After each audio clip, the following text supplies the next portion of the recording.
What do I consider to be the 6 most important exercises? Hey everybody, it's Jason Blaha here. I thought I would chat with you guys and gals a little bit about this today. And when I state this is just my opinion. I want to be clear, this is not a list. If you don't do these, you're a dumb person or you're lazy or any of that. None of that. This is not what this list is about. This is just a list of what I think for most people should be included in your list of programming, just for balancing strength, just size, overall aesthetics, all of these things. I think these would be a really, really good idea to have in your program. And I'm not saying when I put these in that maybe some extra shoulder work or calf work and other stuff wouldn't be a good idea. I kind of feel like for maybe people in their first year of lifting, really building your program around these 6 would be a good idea. And I want to be clear, I'm not saying you can't do anything else, right? So what do I have in here? All right, you're going to see 6 exercises. You're going to see me doing a weighted chin-up. You're going to see me doing a seated press. You're going to see me doing a back squat, a bench press, a barbell curl, and a conventional deadlift. Now, these are just proxies for movement patterns for the most part, meaning there can be some variation in this when I say this. Do you have to do a low bar squat like I'm doing there? No. Could you do a high bar squat? Could you do a front squat if you have the wrist mobility and all that to do it? Sure. I'm going to recommend you do a barbell back squat. That's what I'm going to recommend, but that's going to be up near the top of the list. Why? Because of the overall size, strength, athleticism it puts on your body. Okay. When you look at the upper body stuff, let's kind of look at the big ones, the big mammer jammers. They're going to be the barbell bench press, and you're going to see me doing a weighted chin-up, but a weighted pull-up or even an assisted pull-up is absolutely permissible. The only reason I personally do chins is because my lats are bigger than my biceps, and I need the extra bicep work, okay? For someone else, a pull-up might be the better choice for that slot. But I like to see someone get strong enough to do pull-ups or chin-ups with at least their body weight over time. I think that falls into the category of like a minimum standard, right?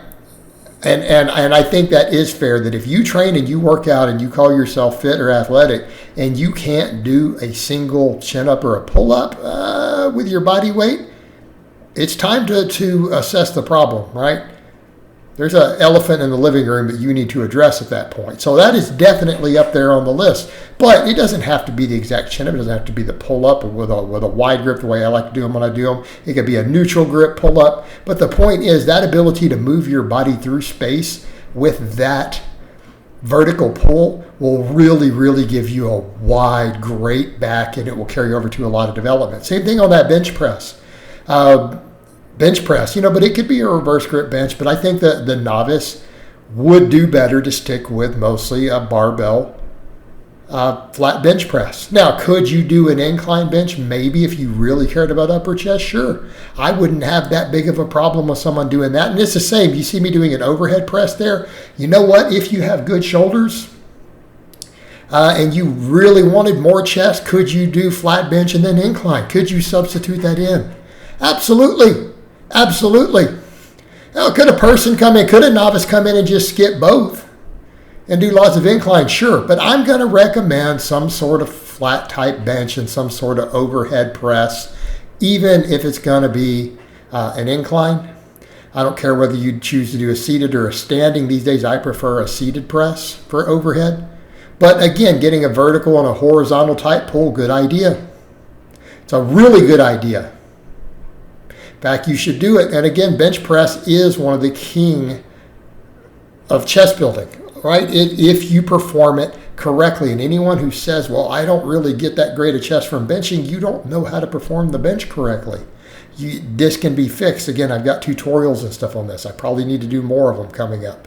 As far as the other ones go, those cover most of those big ones. Well, then what about the deadlift? You absolutely need a hip hinge. You need a hip hinge. And again, my opinion for base building, conventional deadlift is king. Does it mean Romanian deadlifts and sumo deadlifts and all these others are not fantastic exercises? No, they're great exercises. But for building a base, I'm a big fan of the conventional deadlift. And for a lot of novices, people in their first year, that might be all you really need. Could you throw in some extra hamstring work or glute work or whatever? Sure, absolutely. In fact, you probably would benefit from doing a little bit of that. But that conventional deadlift is really going to be a key base builder. It's going to be a key base builder. Now, as far as other stuff goes, what about other muscles? Notice I didn't discuss a lot of tricep or delt or anything yet, and it's because novices may not need a lot of that, but I have the curl in there, and I know that's going to sound like a contradiction. Guys are going to say, why bother with a curl? I don't get it. Couldn't we just do the pull-ups and chin-ups? Because quite frankly, most guys are very disappointed with their arm development. Okay? And to some extent, women are oftentimes too. Once they get into training, a lot of them start going, man, I really wish I had done a little bit of stuff for my bicep. I don't have any little peak there or anything. But with guys, you're probably never going to be happy with your arm development. And if you skip on curls, you are going to start feeling like you're in T-Rex mode. And you know what? The barbell curl itself, if you train it hard, just by itself can actually do a lot. I've known of guys who that's almost all they did. And it's kind of funny, and they still actually look pretty good.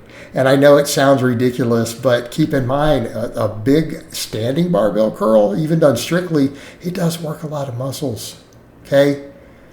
But even when combined with the pull-up and the chin-up, it's just going to help bring those biceps up, and guys will never feel like they have enough bicep.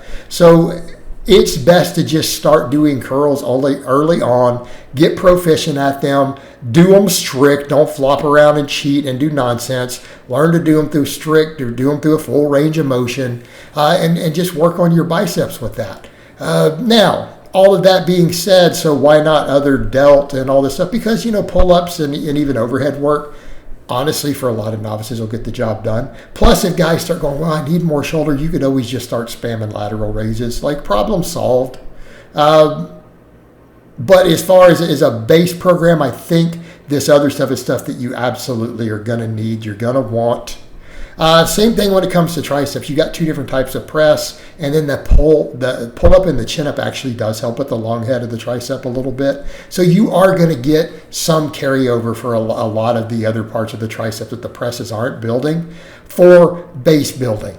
Okay. But if you start with these 6 exercises, this is kind of like your little golden 6, and you get really good at them, you're going to gain a lot of muscle. It's going to be pretty proportionate. You're going to get real strong. And then over time, you can gradually start adding more exercises to fill in your weak links and fill in your gaps over time. All right, guys, but that's really all I have to say on that today. I hope it's been informative, and I will talk to you guys and gals next time.